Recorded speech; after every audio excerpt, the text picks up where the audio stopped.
Bonjour à tous, on se retrouve pour la deuxième vidéo consacrée au private equity. Aujourd'hui, on va rentrer un peu plus dans le détail. Nous allons voir ensemble à quelle catégorie d'investisseurs s'adresse le private equity, à partir de quelle somme peut-on investir, et sur quel type de produit investir, capitalisation ou distribution. Allons-y, c'est parti!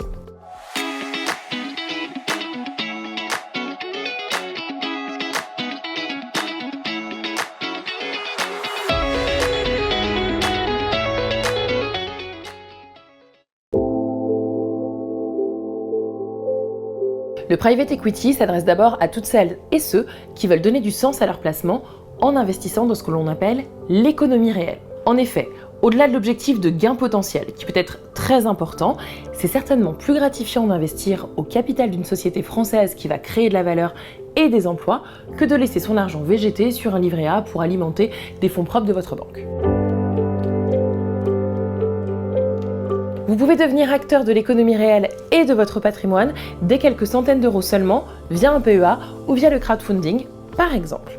L'issue de ce type d'investissement est toutefois très aléatoire car tout dépendra de la réussite du projet de l'entreprise dans laquelle vous aurez investi. Mais il existe également des solutions d'investissement en private equity plus encadrées, diversifiées et qui investissent sur des marchés plus mûrs et donc moins aléatoires. Bon, même si depuis quelques temps, certains opérateurs qui proposent ce type d'investissement ont enfin ouvert la souscription des 5 000 €, la majeure partie des FPS et Club Deal en France est accessible à partir de 100 000 €, voire de 150 000 € dans certains cas. Vous l'aurez compris, ce type d'investissement en private equity s'adresse donc plutôt à des investisseurs qui ont un patrimoine construit, solide et qui cherchent à diversifier leurs investissements. D'ailleurs, certaines de ces solutions imposent une classification en clients professionnels ou apparentés, ce qui impose des montants d'investissement initial élevés. Les club deals et les FPS sont également de plus en plus utilisés par les sociétés pour améliorer le rendement de leur trésorerie ou encore par des chefs d'entreprise qui cherchent à placer le fruit de la vente de leur entreprise en optimisant